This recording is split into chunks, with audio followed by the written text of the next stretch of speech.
All right, buddy, welcome to the show. I have a weird one for you today. I have a very, very weird one for you today. Apparently, UFOs are now the hottest topic in the country. And I'm not going to lie to y'all, I've always been a UFO skeptic, but in this particular instance, I get it. I get why it's like top of mind. So we're going to lead with that in just a second. In a little bit, I'm going to get to the horrific train derailment in East Palestine. By the way, that is how it's pronounced. It's written Palestine, but people say Palestine. East Palestine, Ohio. There was a massive chemical fire, and there are a lot of questions surrounding it. You have some speculation that, hey man, this could sort of low-key be America's Chernobyl moment, which I don't know if y'all know about Chernobyl, but you might want to look it up, because that was a bad one. That was a bad one, to say the least. And then later on in the show, we have Ron DeSantis responding to Trump's repeated criticisms. And then we also have Joe Biden cancels a pre-Super Bowl interview with Fox News. Interesting. That's a tradition that's been going on for quite a while now, that pre-Super Bowl interview. But we'll get into the specifics. It's a little more complicated than you might think. And there's actually an open question as to whether or not Biden himself was the one who canceled it, or if it was actually Fox News who canceled it. All right, so we'll dive into that much more. So here we go. So, not going to sugarcoat it. There's a whole UFO thing going on right now. Okay? Now, there were, I believe, 4 different sightings as of the time this is being recorded. At the clip we're going, by the time this hits YouTube, it might be 5 or 6 different sightings. But we have a number of questionable things that unfolded. Now, remember, this comes on the heels of that Chinese spy balloon fiasco, and the U.S. shooting it down and all that stuff. But it kind of feels like this is a little different, to be honest, than the spy balloon thing. So here's what they say in Reuters. U.S. shoots down unidentified cylindrical object over Canada. Cylindrical object, okay? A U.S. F-22 fighter jet shot down an unidentified cylindrical object over Canada on Saturday, the second such instance in as many days. Second such instance in as many, apparently every day now, it's a thing where an F-22 has to go up and shoot some unidentified flying object. As North America appeared on edge following a week-long Chinese spying balloon saga that drew the global spotlight. Separately, the U.S. military also scrambled fighter jets in Montana to investigate a radar anomaly that triggered a brief federal closure of airspace. Radar anomaly. So in other words, they go on to explain, for the one in Montana, they scrambled the jets, they send them there, and they're like, nothing's here. So they had something showed up on radar, and look, it wasn't an open question. They knew something was there on the radar, then they showed up and they were like, yeah, nothing's here. What?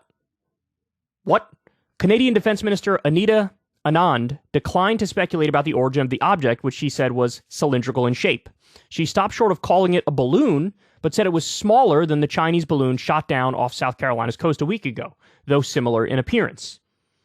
Aloft at 40,000 feet, it posed a risk to civilian air traffic and was shot down at 3:41. Quote, there is no reason to believe that the impact of the object in Canadian territory is of any public concern, Anand told a news conference. The Pentagon said NORAD detected the object over Alaska late on Friday. Now, look, since this article came out, last night we had over Lake Huron in Michigan another unidentified flying object.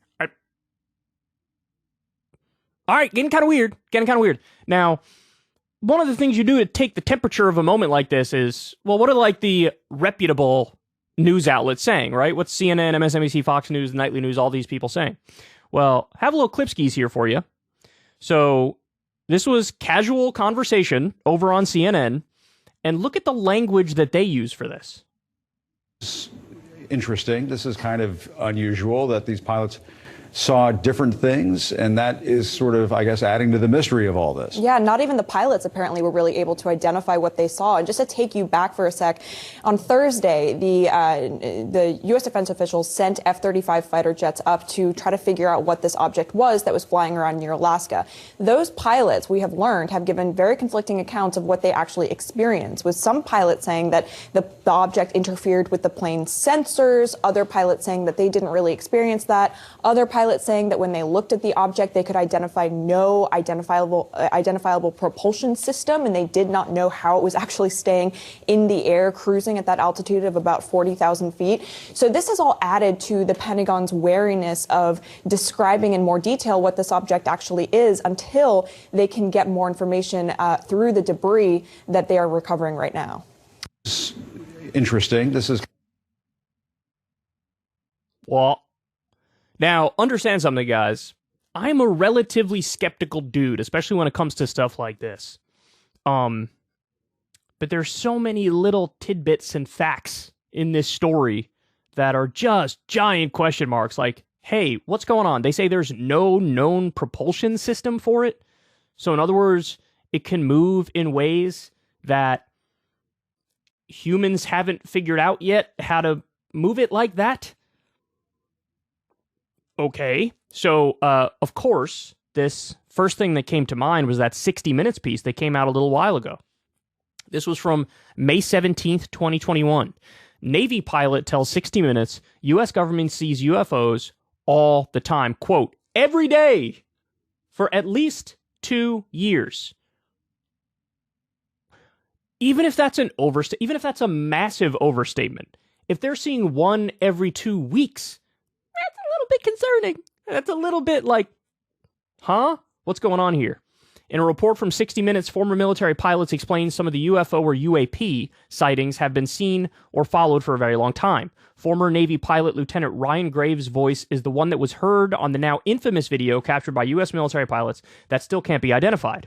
In an interview with co-host Bill Whitaker, Graves said that he saw UAPs almost daily for 2 years. He explained that the unidentified objects could easily be U.S. technology still in development, secret spy technology from another country, or something otherworldly. He noted that his biggest concern is that it's a national security issue because it could be Russian or Chinese. He noted that if they were tactical jets, the military would take it seriously, but as a UFO or UAP, they're unwilling to investigate. Quote, because it looks slightly different, we're not willing to actually look at the problem in the face. We're happy to just ignore the fact that these are out there watching us every day.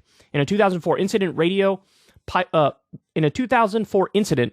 photos, and 2 naval aviators saw a UAP that led them to believe it was something otherworldly. Quote, your mind tries to make sense of it, like maybe it's a helicopter or a drone, said Alex Dietrich, who was training about 100 miles off the coast of San Diego. So this is a very famous incident, guys. I'm sure you've heard about it by now. A nearby ship, the USS Princeton, detected something they couldn't quite figure out and sent Dietrich and Top Gun flight school grad and commanding officer David Fravor to look at the object. They were joined by their backseat weapon system officer. The object descended 80,000 feet in less than a second, they explained. They saw a bubbling of white water about the size of a 737 in an otherwise smooth sea.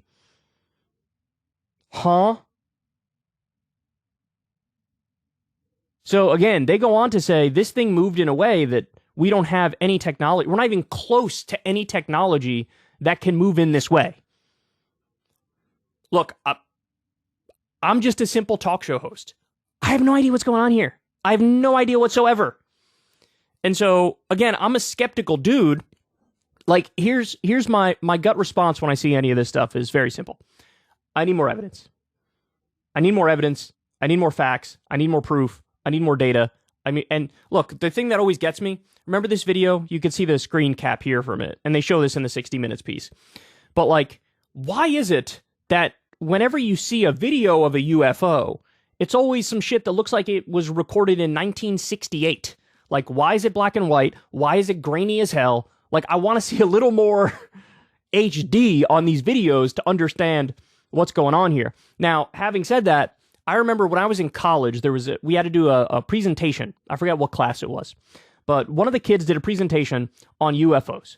And he talked about how there have been tens of thousands of UFO sightings over the years. And even if one of these UFO sightings is real, and not a hoax and not planned or staged or whatever, then UFOs are real or aliens are real. And it was an interesting, pitch he made. But again, I'm a big fan of Occam's razor. For those of you who don't know what Occam's razor is, it's very simple. It's, whatever the most straightforward explanation is usually the correct explanation. So the most likely scenario as of this moment right now is it's not a surprise that we had the Chinese spy balloon saga that just happened. And then now, in the direct wake of that, there's all these other unidentified flying objects that we see. It's very possible, if not likely, that, we shoot down the Chinese spy balloon. They view that as a massive escalation, even though it's arguable as to whether or not that is, right? I mean, it was in our airspace, so we have every right to do whatever we want with it in our own airspace. But they could view that as an escalation, rightly or wrongly, and then, you sort of unleash more spy equipment stuff. So, I mean, that is Occam's razor. That's the most likely scenario. It would be let me just say this. It would be very, very, very strange if you have aliens that have high technology that can get here from other galaxies or another universe or whatever, and then it's not prepared to deal with, like, our puny technology that shoots it right out of the sky. You understand what I'm saying? So, like, if they have high tech enough to get here, and they have a propulsion system we've never heard of or seen before, and we're not even close to discovering, then obviously they would have the ability to, like, deflect our puny little missiles from an F-22. So that's another strike against the alien theory, if you ask me. But at the end of the day, a UFO is what? It's a UFO. It's an unidentified flying object. UFOs are by definition real. There's plenty of unidentified flying objects that we see. That it just doesn't mean that it's definitely aliens. Now, is it possible that it is? Call me Agnostic Boy. That's my nickname, because I don't know. I don't know what's going on here. You don't know what's going on here. Nobody knows what's going on here. We can speculate and we can talk smack and we can, try to throw ideas around. But at the end of the day, until we have more evidence and more information and more data and more proof, and then we're just doing bro science. Now, I happen to be a bro science expert as a massive bro myself, but still, at the end of the day, there's no, I can't give you any conclusive answers. All I can say is it's super weird, and now the fact that there's been so many in such a short time period, that's evidence of this is probably some spy thing, but at the same time, it's also like, what if it isn't? What if it isn't? What if we shot down some otherworldly type stuff? And then now they're pissed and they're sending more. And then what if we're living in the plot line of some futuristic sci-fi dystopian movie and we're about to get draxed by some aliens, dog? What about that? I'm just saying. I'm just throwing ideas around. But man, what a creepy scenario. So again, there's been at least 4 different sightings of UFOs in the past 9 days. Oh, man. So when Crystal and I learned about this, she told me, like, we heard there was one and there was another, and then we're sitting there, I'm in bed, and she's like, they found another one over Montana. By the time we got to, like, the third one, I was like, what? And then later on, she tells me, okay, that one was a false alarm or something. But then when I went to read about it, it's like, it's not that it was a false alarm, it's that it showed up on the radar, and then when they got there, it was gone. Which in some ways is even creepier, right? It's like, where'd it go? Where'd it go? What was it? What's going on here? There's some reports that it's like, one of them is like an octagon shape. I don't know.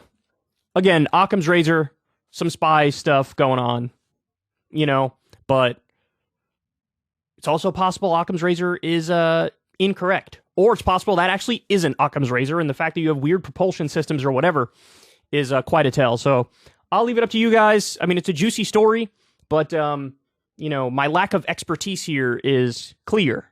And so at the end of the day, I shrug my shoulders and go, I don't know what's going on. I'm pretty sure you don't either. Hey, y'all, do me a favor and like and subscribe. It helps out big time in the algorithm.